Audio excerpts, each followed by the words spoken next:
আসসালামু আলাইকুম ভিউয়ার্স, নিশ্চয়ই সবাই ভালো আছেন। আজকে আমরা আলোচনা করব অক্সিলারি ভার্বের ব্যবহার। সাধারণত একটি সেন্টেন্সের সাবজেক্ট নাউন অথবা প্রোনাউন হয়ে থাকে, এটা আমরা সবাই জানি।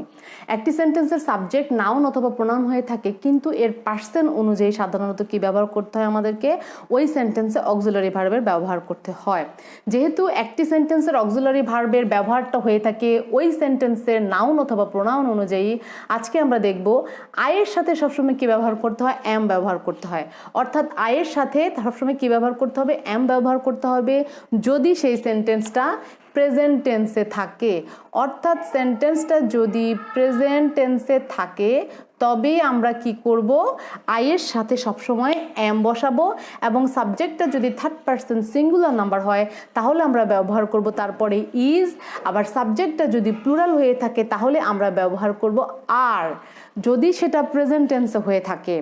অপরদিকে যদি সেন্টেন্সটা পাস্ট টেন্সে হয়ে থাকে সেই ক্ষেত্রে আমরা জানি ইজ এর পাস্ট হচ্ছে ওয়াজ এবং আর এর পাস্ট হচ্ছে কি, ইজ এর পাস্ট হচ্ছে ওয়াজ এবং আর এর পাস্ট হচ্ছে ওয়ার। অর্থাৎ যদি সাবজেক্টটা সিঙ্গুলার হয় তার সাথে ওয়াজ ব্যবহৃত হবে, যদি সাবজেক্টটা প্লুরাল হয় তার সাথে ওয়ার ব্যবহার করতে হবে। এবং যদি সাবজেক্টটা থার্ড পারসন সিঙ্গুলার নাম্বার হয় প্রেজেন্ট টেন্সের ক্ষেত্রে, তাহলে সেই ক্ষেত্রে আমরা ব্যবহার করব হ্যাজ অথবা ডাজ। আর এই হ্যাজ অথবা ডাজ এই থার্ড পারসন সিঙ্গুলার নাম্বার ব্যতীত অন্য সকল যে পার্সন থাকবে সেই ক্ষেত্রে আমরা ব্যবহার করব হ্যাভ অথবা ডু। অর্থাৎ আয়ের সাথে সবসময় আমরা কি ব্যবহার করব, এমই ব্যবহার করব যদি সেটা প্রেজেন্ট টেন্সে থাকে। আর যদি সেটা পাস্ট টেন্সে হয় তাহলে আমরা ব্যবহার করব ওয়াজ।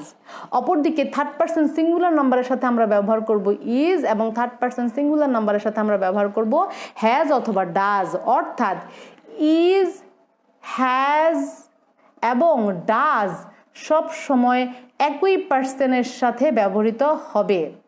সেটা হচ্ছে কি, থার্ড পারসন সিঙ্গুলার নাম্বার। অর্থাৎ এই ইজ, হ্যাজ এবং ডাজ সব সময় থার্ড পারসন সিঙ্গুলার নাম্বারের সাথেই ব্যবহৃত হবে। এই ইজ, হ্যাজ এবং ডাজ যেই পার্সনের সাথে ব্যবহৃত হবে না, অর্থাৎ থার্ড পারসন সিঙ্গুলার নাম্বার ব্যতীত বাকি সকল পার্সনের ক্ষেত্রে কি ব্যবহার করব, আমরা হ্যাভ অথবা ডু ব্যবহার করব। এবং সবসময় আয়ের সাথে এম ব্যবহার করব যদি সেটা প্রেজেন্ট টেন্স হয়ে থাকে। তাহলে আমরা একটা ব্যাপার ক্লিয়ার হয়ে গেলাম, আয়ের সাথে এম বসবে, থার্ড পারসন সিঙ্গুলার নাম্বার হলে ইজ বসবে, প্লুরালের সাথে আর বসবে, সিঙ্গুলারের সাথে ওয়াজ বসবে, আবার প্লুরালের সাথে ওয়ার বসবে এবং থার্ড পারসন সিঙ্গুলার নাম্বারের সাথে হ্যাজ এবং ডাজ বসবে। মোস্ট ইম্পর্টেন্ট যেটা আমাদেরকে মনে রাখতে হবে, সাধারণত স্টুডেন্টরা যেটাতে সবচেয়ে বেশি ভুল করে থাকে সেটা হচ্ছে হ্যাজ এবং ডাজের ব্যবহারের ক্ষেত্রে। সেই ক্ষেত্রে তাদেরকে মনে রাখতে হবে ইজ, হ্যাজ এবং ডাজ সবসময় থার্ড পারসন সিঙ্গুলার নাম্বার সাথেই ব্যবহৃত হয়, অন্য কোনো পার্সনের সাথে এটা কখনোই ব্যবহৃত হয়ে থাকে না। এবং এই থার্ড পারসন সিঙ্গুলার নাম্বার ব্যতীত বাদবাকি যে নাম্বারগুলো থাকবে, যে সাবজেক্টগুলো থাকবে, সেই ক্ষেত্রে কি ব্যবহার করতে হবে, হ্যাভ এবং ডু এর ব্যবহার করতে হবে। এবং এই ব্যবহারটা চিরন্তন সত্য, এটাকে চেঞ্জ করার কোনো ওয়ে নাই। আমরা চলে যাব কিছু এক্সাম্পলে। আমি প্রথম এক্সাম্পলটাতে দেখাচ্ছি, সেখানে আছে I dash so hungry. I dash so hungry ধরে নিলাম আমি এটা প্রেজেন্ট টেন্সে আছে। যদি এটা প্রেজেন্ট টেন্স হয়ে থাকে তাহলে আমি আয়ের সাথে কোন অক্সিলারি ভার্ব ব্যবহার করব, অবশ্যই এখানে কি আছে, এম আছে। আমি তাহলে আয়ের সাথে কি ব্যবহার করলাম, এম ব্যবহার করলাম। এরপরে আছে ম্যারি ড্যাশ এক্সাইটেড। ম্যারি কি খুবই উদ্বিগ্ন, খুবই এক্সাইটেড হয়ে আছে সে। তাহলে এখানে ম্যারি যেহেতু থার্ড পারসন সিঙ্গুলার নাম্বার, আমি কি ব্যবহার করব, এখানে আছে থার্ড পারসন সিঙ্গুলার নাম্বারের সাথে যদি প্রেজেন্ট টেন্স তাহলে হচ্ছে কি ইজ, তাহলে আমি ব্যবহার করলাম ইজ। অপরদিকে আমার পরের যে সেন্টেন্সটি সেখানে আছে কি, the dogs dash playing. The dogs, dog যদি থাকতো শুধু খালি তাহলে হতো থার্ড পারসন সিঙ্গুলার নাম্বার, কিন্তু এখানে আছে কি এস লাগানো, তাহলে এটা হচ্ছে কি দ্য ডগস, এটা সিঙ্গুলার নাম্বার নয়, এটা প্লুরাল নাম্বারে আছে। তাহলে প্লুরাল থাকলে আমাকে ব্যবহার করতে হবে আর, আমি ব্যবহার করলাম কি আর। পরবর্তী এক্সাম্পলটির মধ্যে আছে ইট ড্যাশ গ্রেট টাইম। আমি ধরে নিলাম এই সেন্টেন্সটি পাস্ট টেন্স, আমি পাস্ট টেন্স করবো, আমি কিন্তু ইচ্ছা করলে এটাকে প্রেজেন্টও করতে পারি। তাহলে আমি এখানে যদি প্রেজেন্ট হিসেবে ব্যবহার করতে চাই, আমি যদি এখানে ইজ অথবা ওয়াজ লিখে দেই, আমি যে কোনোটাই দিব আমার সেন্টেন্সটা কিন্তু ঠিক থাকবে। যেহেতু আমি প্রেজেন্টের এক্সাম্পল আগে দিয়েছি, এবার আমি পাস্টের এক্সাম্পল দেখছি, আমি এটাকে পাস্ট করে দিব। এখানে ইজ বসবে না ওয়াজ বসবে, এটা আমি এটা নিজেই ঠিক করে নিলাম যে আমি এটা পাস্ট টেন্স ব্যবহার করছি। কিন্তু এখানে আমি যদি এরকম হয় ইজ, ওয়াজ অথবা বলে দিলাম আর অথবা ওয়ার, কোনটা আমি বসাবো, তাহলে সেটা আমাকে বলে দিবে কি আমার এই সাবজেক্টটা, কারণ সাবজেক্টটা হচ্ছে ইট হচ্ছে কি একটা সিঙ্গুলার নাম্বার, এবং অবশ্যই অবশ্যই আমি দেখতে পাচ্ছি কি এখানে সিঙ্গুলারে কি আছে, ওয়াজ আছে। তাহলে আমি যদি এটাকে পাস্ট হিসেবে ব্যবহার করতে চাই, আমি এখানে কি ব্যবহার করব, ওয়াজ ব্যবহার করব। অপরদিকে তার পরের সেন্টেন্সে আছে we ঢেস in the right spot. আমি ঠিক যদি সে একই কথা যদি এখানেও একই শব্দ যদি এখানে ব্যবহার করে থাকি, আমি কি নিব, ওয়াজ নিব নাকি আমি হচ্ছে ওয়ার নিব, এটা আমাকে কে বলে দিবে, আমার এই সাবজেক্টের পার্সনটা বলে দিবে। উই আছে, উইটা হচ্ছে কি ফার্স্ট পার্সন, এবং এর সবচেয়ে বড় কথা এটা হচ্ছে কি প্লুরাল। উই অর্থ হচ্ছে কি আমরা, তাহলে প্লুরালের সাথে এখানে কি বলছে, ওয়ার হবে। তাহলে আমি কি করলাম, উইয়ের সাথে আমি ওয়ার দিয়ে দিলাম, কারণ উইটা হচ্ছে কি প্লুরাল, উই অর্থাৎ আমরা। এর পরের সেন্টেন্সটাতে আছে হি ঢেস টু ডু হিজ হোমওয়ার্ক, তাকে তার কাজ করতে হবে। আমরা জানি টাইম বেস যে কাজগুলো হয়ে থাকে সেগুলো সাধারণত পারফেক্ট হয়ে থাকে, এবং পারফেক্টের যে তিনটা রূপ সেটা হচ্ছে কি হ্যাভ, হ্যাজ এবং হ্যাড।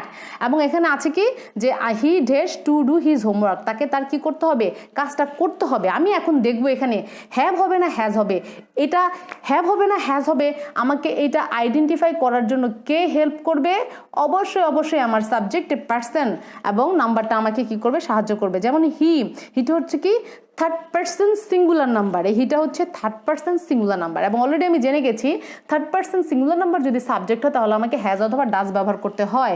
যেহেতু এটা টাইম কনজিউমিং একটা সেন্টেন্স, অর্থাৎ সময় নিয়ে করা একটা সেন্টেন্স, কারণ কাজ করতে তার সময় লাগবে, এটা টাইম বেজ একটা সেন্টেন্স, তাহলে এটা পারফেক্ট। তাহলে আমি কি ব্যবহার করবো, এখানে হ্যাজের ব্যবহার করবো, যেহেতু এটা থার্ড পার্সন সিঙ্গুলার নাম্বার, আমার এখানে হবে কি হ্যাজ। তারপরে সেন্টেন্সটাতে you was to call me tonight, তুমি আমাকে কি করবে, আজকে রাতে ডাকবে। আচ্ছা, এটাও টাইম বেজ একটা সেন্টেন্স, কিন্তু আমি এখানে হ্যাভ ব্যবহার করব না হ্যাজ ব্যবহার করবো, এটা আমাকে কে বলে দিবে, আমার এই সাবজেক্টটি বলে দিবে, কারণ ইউটা আছে আমার সেকেন্ড পার্সনে। অলরেডি আমি জেনে গেছি থার্ড পার্সন সিঙ্গুলার নাম্বারের ক্ষেত্রে কেবলমাত্র কি ব্যবহার করতে হয়, হ্যাজ ব্যবহার করতে হয়, বাদ বাকি ক্ষেত্রে কি ব্যবহার করতে হয়, হ্যাভ ব্যবহার করতে হয়। তাহলে এই ইউ সেকেন্ড পার্সনের সাথে আমি ব্যবহার করব কি have, you have to call me tonight. আচ্ছা, তারপরে সেন্টেন্সটিতে আছে শি ঢেস চ্যারিটি ওয়ার্ক, সে কি করে থাকে, বিভিন্ন ধরনের চ্যারিটি ওয়ার্ক করে থাকে। আচ্ছা, চ্যারিটি ওয়ার্ক করলে সাধারণত মানুষের মনে অনেক শান্তি পায়, মানুষ শান্তি পেয়ে থাকে। তাহলে she does charity work, say charity work করে থাকে। তাহলে এইখানে আমি কি করব, এইখানে আমি ডু নিব না ডাজ নিব, আমি কাকে নিব, আমি কি এখানে ডু ব্যবহার করব নাকি ডাজ ব্যবহার করব, এটা আমাকে কে বলে দিবে, অবশ্যই অবশ্যই আমার সাবজেক্টটা বলে দিবে। আমার সাবজেক্টটা হচ্ছে শি হচ্ছে সে, এই সেটা হচ্ছে থার্ড পার্সন, অবশ্যই অবশ্যই এটা একটা সিঙ্গুলার নাম্বার। তাহলে আমাকে থার্ড পার্সন সিঙ্গুলার নাম্বার হলে কি ব্যবহার করতে হয়, ডাজ ব্যবহার করতে হয়। তাহলে আমি শি এর সাথে কি করব, ডাজ ব্যবহার করব। অপর দিকে বলে দেওয়া আছে যে এই ইজ, হ্যাজ, ডাজ যেই পার্সনের সাথে বসে, ঠিক ওই পার্সন ব্যতীত অন্য পার্সনের সাথে কি ব্যবহার করতে হবে, আমাকে হ্যাভ এবং ডু ব্যবহার করতে হবে। তাহলে এখানে হচ্ছে আইটা হচ্ছে কি ফার্স্ট পার্সন, সেটা ছিল কি আমার থার্ড পার্সন সিঙ্গুলার নাম্বার, আর আইটা হচ্ছে কি ফার্স্ট পার্সন, সুতরাং আমি আয়ের সাথে ব্যবহার করব কি, অবশ্যই অবশ্যই ডু ব্যবহার করব। I do my laundry on Saturday, আমি স্যাটারডেতে কি করে থাকি, আমার লন্ড্রির কাজ করে থাকি, ধোয়া ইস্ত্রি করা এগুলো আমি করে থাকি। তাহলে একটা ব্যাপার ক্লিয়ার হয়ে গেল, অলওয়েজ কি ব্যবহার করতে হয়, আয়ের সাথে আমি বসবে, থার্ড পার্সন সিঙ্গুলার নাম্বার হলে ইজ বসবে, প্লুরাল হলে আর বসবে।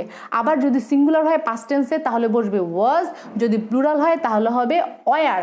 এবং থার্ড পার্সন সিঙ্গুলার নাম্বারের ক্ষেত্রে টাইম কনজিউমিং সেন্টেন্সগুলোতে ব্যবহার করতে হয় হ্যাজ, এবং টাইম কনজিউমিং ব্যবহার না করা এবং থার্ড পার্সন সিঙ্গুলার ব্যতীত অন্যান্য পার্সনের ক্ষেত্রে ব্যবহার করতে হয় হ্যাভ। একটু আগে আমরা দেখেছি কি সিঙ্গুলারের পরে কি ব্যবহার করতে হয়, সবসময় ওয়াজ ব্যবহার করতে হয়। বাট এই সেন্টেন্সগুলোতে আমরা লক্ষ্য করব, বলছে she wishes she ঢেস a heroine, অর্থাৎ সে কি করছে, একটা কিছু আকাঙ্ক্ষা করছে, শি উইশেস। পরের সেন্টেন্সটাতে বলছে আই উইশ, আমি যদি। তারপরটা বলছে ইফ, যদি he was governor he could pardon you. তারপরটা হচ্ছে if I was you I would fix that leaky roof, I wish it was the weekend. প্রত্যেকটা সেন্টেন্সের মধ্যে আমরা একটা জিনিস খেয়াল করছি, আই উইশ আছে, আকাঙ্ক্ষা আছে, ইফ আই ওয়ার এই টাইপসের আছে, যে ইফ হি যদি সে হতে পারতো। অর্থাৎ এই ধরনের যে সেন্টেন্সগুলোকে, এগুলোকে সাধারণত বলা হয় কি উইশফুল অথবা আনরিয়েল সেন্টেন্স, আনরিয়েল থিঙ্কিং, যেটা আর কি আনরিয়েল থিঙ্কিং।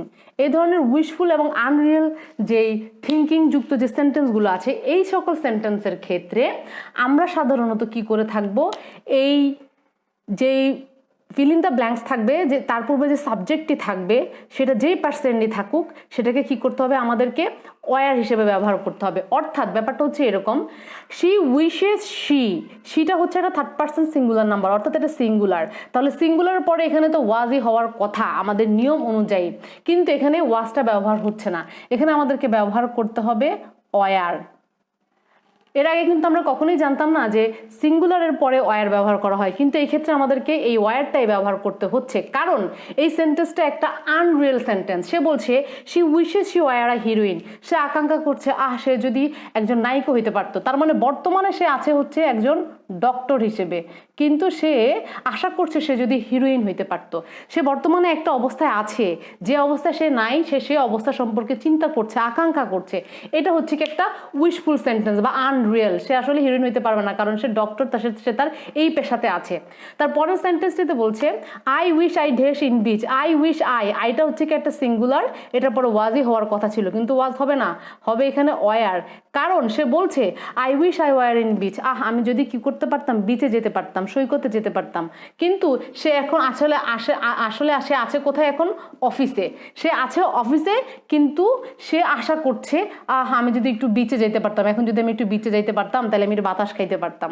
সে এরকম ভাবছে, অর্থাৎ এটাও আনরিয়েল। সে আছে অফিসে, কিন্তু সে ভাবছে যদি আমি বিচে যেতে পারতাম। পরের এক্সাম্পলটাতে বলছে if he his governor he could pardon you. যদি সে গভর্নর হতো তাহলে সে তোমাকে ক্ষমা করে দিতেও।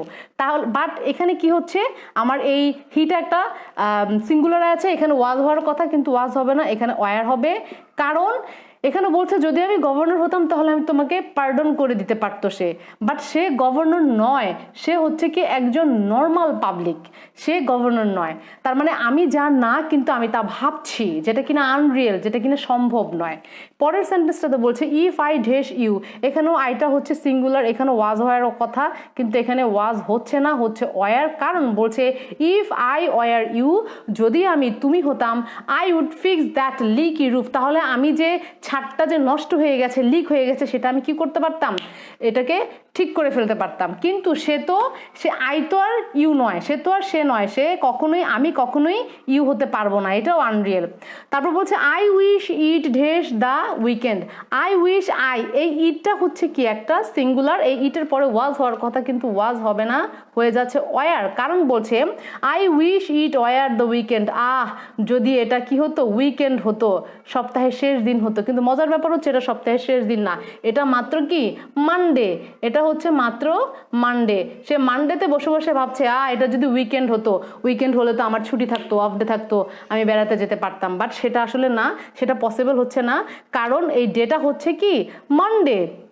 তাহলে এই ধরনের যেটা না সেটা ভাবা, আনরিয়েলিটি, আনরিয়েল ওয়ার্ল্ডে বসবাস করা, এই ধরনের সেন্টেন্সগুলোকে বলা হচ্ছে উইশফুল অথবা আনরিয়েল থিঙ্কিং। এই ধরনের উইশফুল এবং আনরিয়েল থিঙ্কিং যুক্ত সেন্টেন্সে সবসময় ওয়াজের জায়গায় কি ব্যবহার করতে হবে, ওয়ার ব্যবহার করতে হবে। আজ এই পর্যন্তই, সবাই ভালো থাকবেন।